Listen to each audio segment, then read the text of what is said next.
Hello दोस्तों, good morning. स्वागत है एक बार फिर से आप सभी का एमजेटी एजुकेशन में। दोस्तों आज है 24 सितंबर। आज की वीडियो में हम लोग बात करेंगे 24 सितंबर 2021 के करंट अफेयर के सभी इंपॉर्टेंट क्वेश्चंस के बारे में। पूरी वीडियो ध्यान से देखिएगा, पूरी वीडियो डिटेल में आपको समझाई गई है। अगर वीडियो पसंद आए वीडियो को लाइक और चैनल को शेयर और सब्सक्राइब जरूर कर देना। चलिए बात करते हैं दोस्तों लास्ट डे के क्वेश्चन की। लास्ट डे का हमारा पहला क्वेश्चन था आपसे, विश्व की सबसे छोटी सीमा वाला देश कौन सा है? तो वो है जाम्बिया। भारत में पंचवर्षीय योजना किस देश से लिया गया है? तो सोवियत यूनियन से लिया गया है। ये रसिया भी हम लोग कह सकते हैं, ठीक है। पहले सोवियत यूनियन हुआ करता था। हेमिस त्सिचु उत्सव लद्दाख में मनाया जाता है। भारत की पहली महिला चुनाव आयुक्त वीएस रामा देवी थी। चलिए बात करते हैं आज के दिन के पहले क्वेश्चन की। आज का हमारा पहला क्वेश्चन है, हाल ही में प्रधानमंत्री नरेंद्र मोदी जी ने किस देश की आधिकारिक यात्रा की? तो दोस्तों हमारे पीएम नरेंद्र मोदी जी दोस्तों अमेरिका की यात्रा पर गए हुए हैं। ये 22 तारीख से लेकर के 25 तारीख तक ऑफिशियल विजिट पर हैं अमेरिका के। ये अमेरिकी प्रेसिडेंट जो बाइडेन से मिलेंगे, और जो बाइडेन जब से बने हैं वहाँ के राष्ट्रपति अमेरिका के, तब से नरेंद्र मोदी जी की उनकी ये पहली बैठक होगी। अभी तक इससे पहले कोई बैठक नहीं हुई थी, ठीक है। कोई भी औपचारिक मुलाकात नहीं हुई थी। ओके, तो ये 22 तारीख से 25 सितंबर तक रहेंगे। 24 सितंबर को व्हाइट हाउस में जाएंगे, वहां पर जो बाइडेन इनकी खातिरदारी करेंगे। ओके, अच्छा, उसके बाद 25 सितंबर को क्या होगा? न्यूयॉर्क में यूनाइटेड नेशन जनरल असेंबली का 76वां सत्र बैठेगा। तो उसमें ये प्रधानमंत्री नरेंद्र मोदी जी संबोधित करेंगे, ठीक है। अब अमेरिका आया है। अमेरिका देखिए मैप में है कहाँ पर? ये रहा वर्ल्ड मैप में अमेरिका। अच्छा, इसी का छोटा सा पार्ट है अलास्का।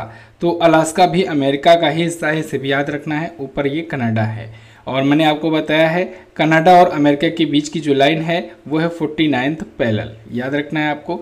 वाशिंगटन डीसी यहाँ की राजधानी है। वाशिंगटन डीसी किसका हेडक्वार्टर है? वाशिंगटन डीसी में दोस्तों वर्ल्ड बैंक का हेडक्वार्टर है, IMF का हेडक्वार्टर है। इसके अलावा दोस्तों माइक्रोसॉफ्ट का हेडक्वार्टर है। वाशिंगटन डीसी में ही नासा का भी हेडक्वार्टर है। डॉलर यहाँ की करेंसी होती है। कांग्रेस यहाँ की संसद का नाम है। दुनिया की सबसे बड़ी इकोनॉमी है अमेरिका। जो बाइडेन यहाँ के 46वें राष्ट्रपति बने हैं, और ये हैं डेमोक्रेट पार्टी से। इससे पहले रिपब्लिकन पार्टी से थे डोनाल्ड ट्रंप। क्लियर? अगला क्वेश्चन देखते हैं। हाल ही में SDG प्रगति पुरस्कार से किसे सम्मानित किया गया? तो अभी हाल ही में शेख हसीना जी दोस्तों ये बांग्लादेश की प्राइम मिनिस्टर हैं, और इनको अभी हाल ही में SDG प्रगति पुरस्कार से सम्मानित किया गया है। ये देखिए इमेज में SDG प्रगति पुरस्कार से इन्हें सम्मानित किया गया है। SDG का क्या मतलब होता है? SDG का मतलब होता है sustainable development goals. SDG progress award इनको मिला है। किसके द्वारा? SDSN के द्वारा, यानी सस्टेनेबल डेवलपमेंट सॉल्यूशन नेटवर्क के द्वारा ये अवार्ड इनको दिया गया है। यह अवार्ड इनको मिला है बांग्लादेश की प्रगति को लगातार बढ़ाने के लिए, बांग्लादेश की प्रोग्रेस को लगातार बढ़ाने के लिए। SDSN की स्थापना दोस्तों 2012 में हुई थी। अध्यक्ष हैं जेफ सेच। क्लियर? अब बांग्लादेश आया है तो बांग्लादेश के बारे में जान लेते हैं। बांग्लादेश ये रहा मैप में, देखिए भारत के ही पड़ोस में है बांग्लादेश, भारत का पड़ोसी देश है। ये रहा अपना प्यारा भारत, और ये रहा बांग्लादेश। बांग्लादेश की राजधानी होती है ढाका। यहाँ की करेंसी होती है दोस्तों टका। यहाँ की करेंसी क्या होती है? बांग्लादेशी टका। शेख हसीना जी यहाँ की प्राइम मिनिस्टर हैं, और ये दोस्तों बंगबंधु जी की बेटी हैं, ठीक है। बंगबंधु आप जानते हो शेख मुजीबुर रहमान दोस्तों ये बांग्लादेश के संस्थापक माने जाते हैं, वहाँ के राष्ट्रपिता माने जाते हैं। तो उन्हीं की ये बेटी हैं शेख हसीना। तो ये हैं यहाँ की प्राइम मिनिस्टर। अब्दुल हमीद यहाँ के करेंट टाइम पर हैं प्रेसिडेंट। मुद्रा दोस्तों बता दिया मैंने। संसद का नाम है जातीय संसद, इंपॉर्टेंट है, इसको याद रखना है। राजभाषा होती है बांग्ला, ठीक है। अच्छा, बांग्लादेश दोस्तों अभी मेट्रो सेवा शुरू किया था। तो ये क्वेश्चन बन सकता है कि वह कौन सा भारत का पड़ोसी देश है जिसने अभी हाल ही में मेट्रो सेवा शुरू की है? तो वो है बांग्लादेश। क्लियर? अगला क्वेश्चन देखते हैं। हाल ही में अंतर्राष्ट्रीय सांकेतिक भाषा दिवस कब मनाया गया? तो अभी हाल ही में अंतर्राष्ट्रीय सांकेतिक भाषा दिवस दोस्तों 23 सितंबर को मनाया गया। ये प्रत्येक वर्ष 23 सितंबर को ही मनाया जाता है। Sign language day, international sign language day.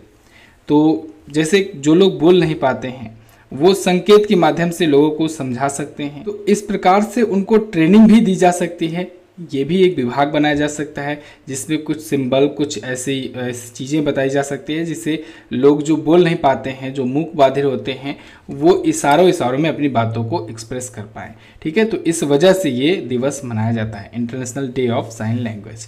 Clear. तो पहली बार 2018 में मनाया गया था। इस बार की थीम है we sign for human rights, हम मानव अधिकारों के लिए हस्ताक्षर करते हैं। क्लियर। अच्छा, शुरुआत किसके द्वारा की गई? तो ये world federation of the deaf के द्वारा इसे मनाया जाना शुरू किया गया था। क्लियर। अब दोस्तों सितंबर महीने का ये इंपॉर्टेंट डे है। तो सितंबर महीने में अभी तक कितने इंपॉर्टेंट डेज आए हैं आज लिख करके आया हुआ है आपके सामने, आप और अच्छे से आप तैयार कर सकते हो। तो दोस्तों सबसे पहले 2 सितंबर को विश्व नारियल दिवस, वर्ल्ड कोकोनट डे मनाया गया। 4 सितंबर को अंतर्राष्ट्रीय गिद्ध जागरूकता दिवस मनाया गया।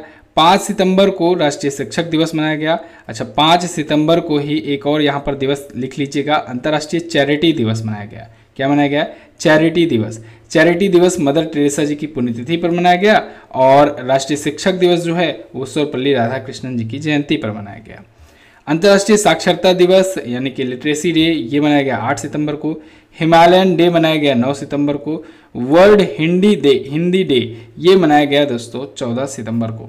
अंतर्राष्ट्रीय लोकतंत्र दिवस यानी डेमोक्रेसी डे ये 15 सितंबर को मनाया गया।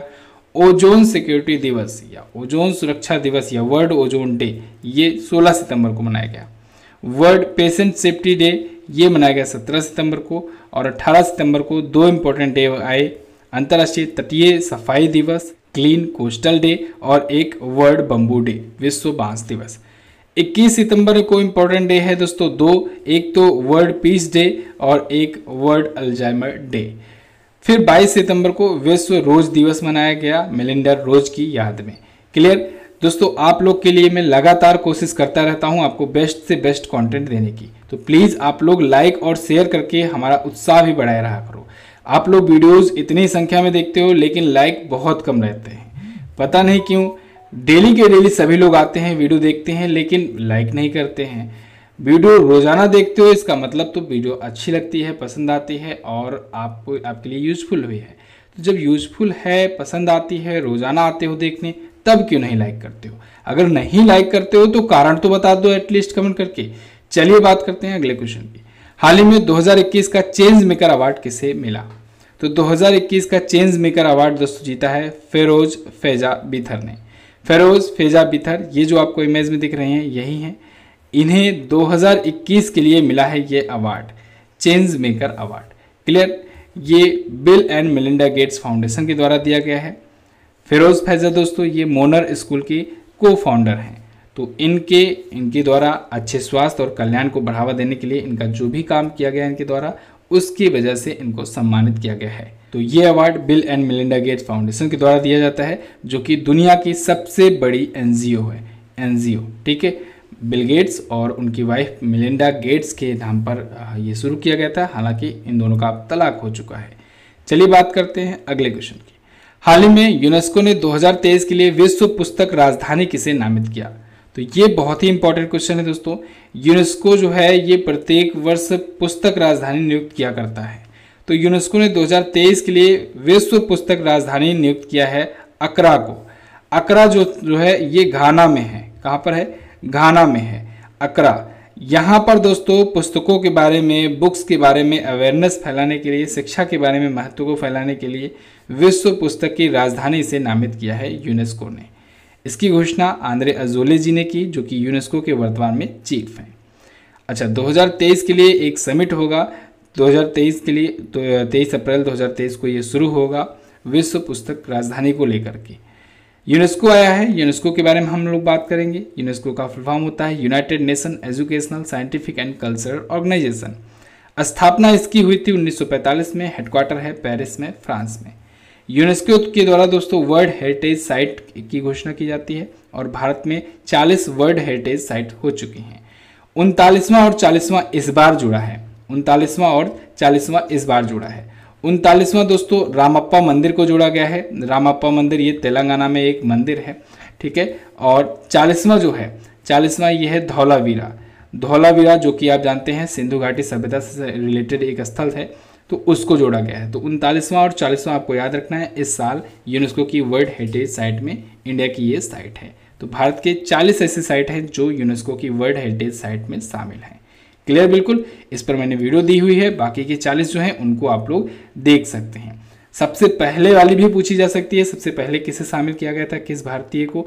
तो आप बताएंगे सबसे पहले 1984 में दोस्तों, 1984 में सबसे पहले 4 को एक साथ शामिल किया गया था। अजंता की गुफा, एलोरा की गुफा, आगरा का किला और ताजमहल, इन चारों को शामिल किया गया था 1984 में।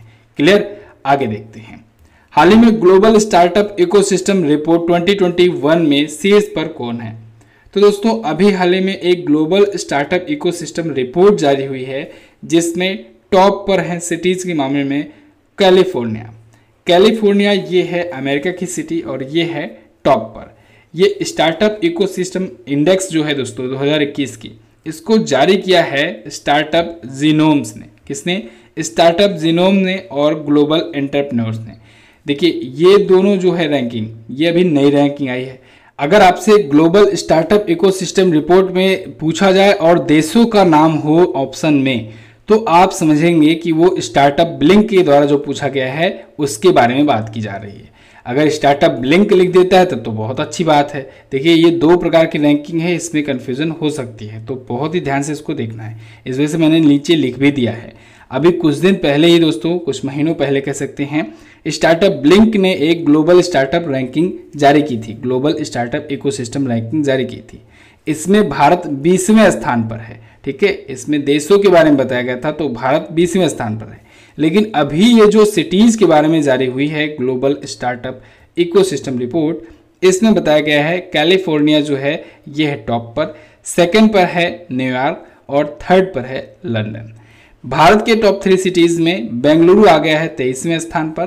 बेंगलुरु के लिए अच्छी खबर है, टॉप 25 में जगह बना लिया है। मुंबई आ गया है सेकंड पर, थर्ड पर है दिल्ली 36 ओवरऑल रैंक पर। क्लियर? तो ये वाली जो स्टार्टअप इकोसिस्टम रिपोर्ट है ये स्टार्टअप जीनोम और द ग्लोबल एंटरप्रेन्योर के द्वारा जारी की गई है, जबकि जो स्टार्टअप ब्लिंक है उसमें भारत 20वें स्थान पर है। क्लियर होना चाहिए। अगला क्वेश्चन, हाल ही में भारत ने किस देश के साथ पहले काउंसलर डायलॉग की मेजबानी की?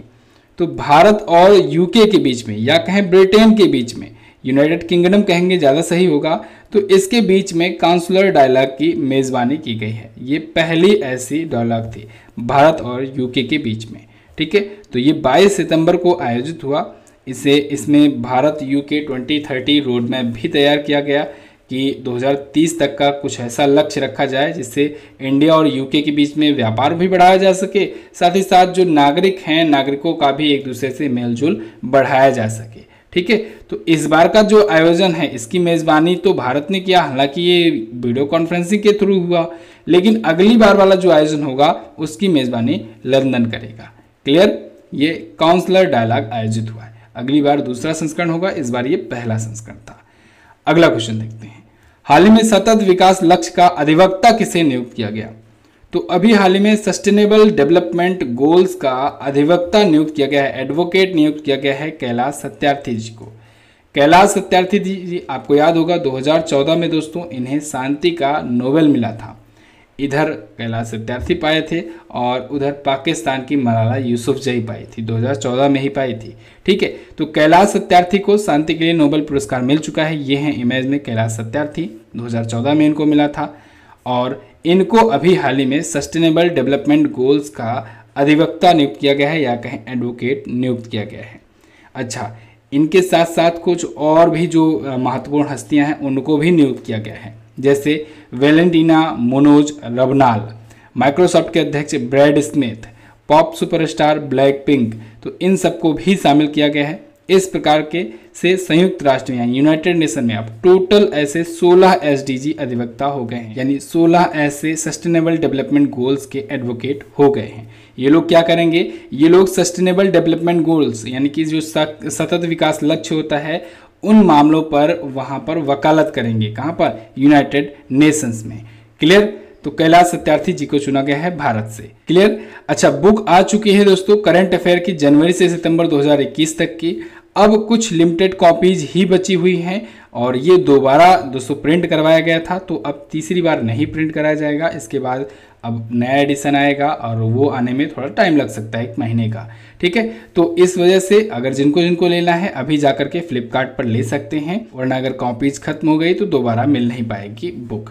ये ऑफलाइन बुक है, यानी आपके घर तक जाएगी, आप इसको फिजिकली हाथ में लेकर के पढ़ सकते हो। फ्लिपकार्ट पर अवेलेबल है। फ्लिपकार्ट का लिंक डिस्क्रिप्शन में दिया गया है और कमेंट बॉक्स में भी मैंने पिन कर दिया है, आप उस पर भी क्लिक करके जाकर के इसे परचेज कर सकते हो।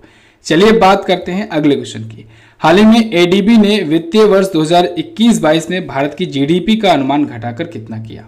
तो दोस्तों एडीबी यानी एशियन डेवलपमेंट बैंक, इसने 2021-22 में भारत की जीडीपी ग्रोथ रेट नया बताया है 10%। इससे पहले इसने अपना अनुमान बताया था 11% का। अब इसने नया अनुमान जारी किया है, अब बताया है 10% होगी वर्ष 2021-22 में, यानी करंट टाइम का जो फाइनेंशियल ईयर चल रहा है इसमें इंडिया की GDP growth rate. Clear? GDP के बारे में उस दिन बहुत ही अच्छे से मैंने आपको समझाया था, तो आज हम लोग इस पर बात नहीं करेंगे, बहुत बार आपको बता भी चुका हूँ ऑलरेडी। ठीक है, हम लोग यहाँ पर देखेंगे एडीबी ये क्या कह रहा है। इसने ये बताया है कि जो वित्तीय वर्ष 2023 वाला होगा, यानी 2022-23 वाला, उसमें जीडीपी ग्रोथ रेट 7.5% ही रहेगी। ठीक है, उसमें तो और कम रहेगी। तो फिलहाल इस बार तो 10% की दर से ग्रो होगी, लेकिन इसकी बाद वाली जो होगी वो 7.5% की दर से ग्रो होगी। एशियन डेवलपमेंट बैंक के बारे में बात करें तो 1964 में यह स्थापित हुआ था, 1966 में स्थापित हुआ था, इसे 66 कर लीजिए। 1966 में यह स्थापित हुआ था। हेडक्वार्टर है मनीला, फिलीपींस में। अध्यक्ष है मतासुगु अस्कावा। इसमें 68 मेंबर कंट्रीज हैं इसकी। ठीक है, और इसके उपाध्यक्ष अशोक लवासा जी बनाए गए हैं। अशोक लवासा जी दोस्तों पूर्व चुनाव आयुक्त थे भारत के, याद होना चाहिए आपको। Asian development bank. ठीक है, अगला क्वेश्चन देखते हैं। हाल ही में वायुसेना का अध्यक्ष किसे नियुक्त किया गया? तो दोस्तों भारतीय वायुसेना के नए अध्यक्ष नियुक्त किए गए हैं VR चौधरी, विवेक राम चौधरी। ये दोस्तों होंगे भारतीय वायुसेना के नए अध्यक्ष। तो इनकी नियुक्ति हो गई है, लेकिन पदभार ये ग्रहण करेंगे 1 अक्टूबर से। एक्चुअली में 30 सितंबर तक अभी रहेंगे RKS भदौरिया जी। 30 सितंबर को RKS भदौरिया जी रिटायर हो रहे हैं और इनके बाद विवेक राम चौधरी जी, जो आपको ये इमेज में दिख रहे हैं, ये होंगे नए chief of Indian air force. Okay, ये दोस्तों एयर मार्शल के पद पर हैं, तो हम लोग इनका पूरा नाम लेंगे एयर मार्शल विवेक राम चौधरी। क्लियर? तो ये RKS भदौरिया जी के रिटायरमेंट के बाद अपना पद संभालेंगे। अभी क्या है? अभी दोस्तों भारतीय वायुसेना के उप प्रमुख हैं ये। ओके, भारतीय वायुसेना आया है, इंडियन एयरफोर्स आया है। इसके बारे में बात करें तो 8 अक्टूबर 1932 को दोस्तों ये स्थापित हुआ था। इस वजह से 8 अक्टूबर को हम लोग मनाते हैं भारतीय वायुसेना दिवस। हेडक्वार्टर्ड है ये नई दिल्ली में। अच्छा, इंडियन एयरफोर्स का मोटो हो सकता है पूछ लिया जाए तो इसका मोटो होता है दोस्तों नभा स्पृशम दीप्तम। क्या होता है? नभा स्पृशम दीप्तम, या इंग्लिश में अगर बात करें तो touch the sky with glory. याद रखना, इंपॉर्टेंट पॉइंट है ये, इसको नोट डाउन कर लो। फिर से मैं बोल दे रहा हूँ, मोटो है इंडियन एयरफोर्स का नभा स्पृशम दीप्तम, ये संस्कृत में है, और अगर इंग्लिश में लिखा जाए तो touch the sky with glory. ऐसे क्वेश्चंस बन सकते हैं। क्लियर? तो बस दोस्तों ये तो थे हमारे आज के दिन के टॉप 10 करंट अफेयर के क्वेश्चंस। आई होप आपको वीडियो पसंद आई होगी, और वीडियो पसंद आई है तो आपने लाइक भी कर दिया होगा। लाइक नहीं किए हो तो लाइक कर दो, शेयर कर दो अपने दोस्तों के साथ ये वीडियो। अगर आपने चैनल को सब्सक्राइब नहीं किया है, चैनल को सब्सक्राइब कीजिए, बेल आइकन को प्रेस कीजिए highest quality content current affair का पाने के लिए। इसके अलावा दोस्तों जो बच्चे यूपीएसआई की तैयारी कर रहे हैं उनके लिए मॉक टेस्ट लॉन्च हो चुका है। 10 फुल मॉक टेस्ट है, आपकी बिल्कुल सिलेबस के अकॉर्डिंग है, सटीक एक्सप्लेनेशन के साथ है, हर एक क्वेश्चन का एक्सप्लेनेशन भी दिया गया है, लेटेस्ट एग्जाम पैटर्न पर आधारित है और एक्सपर्ट के द्वारा तैयार किया गया है। आप इस मॉक टेस्ट को प्राप्त कर सकते हैं MZT ऐप से।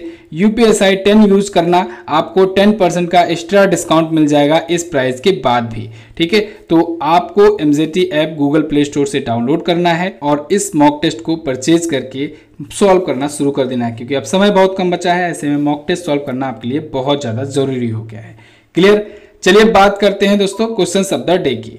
आज का पहला क्वेश्चन है आपके लिए, भारत में प्रथम कृषि विश्वविद्यालय की स्थापना कब की गई थी? उत्तर अटलांटिक संधि संगठन, या कहें NATO, North Atlantic Treaty Organization, इसका हेडक्वार्टर कहाँ पर है? दक्षिण भारत की सबसे ऊंची चोटी का क्या नाम है? बाल गंगाधर तिलक को भारतीय असंतोष का जनक किसने कहा था? इन सभी क्वेश्चंस के बारे में आपको जो पता हो डिटेल में जरूर आंसर करना। वीडियो अगर पसंद आई है तो उसको लाइक और शेयर भी कर देना। चलिए दोस्तों, फिलहाल रखते हैं इतना ही वीडियो में, मिलेंगे अगली वीडियो में। तब तक के लिए नमस्कार, जय हिंद, वंदे मातरम।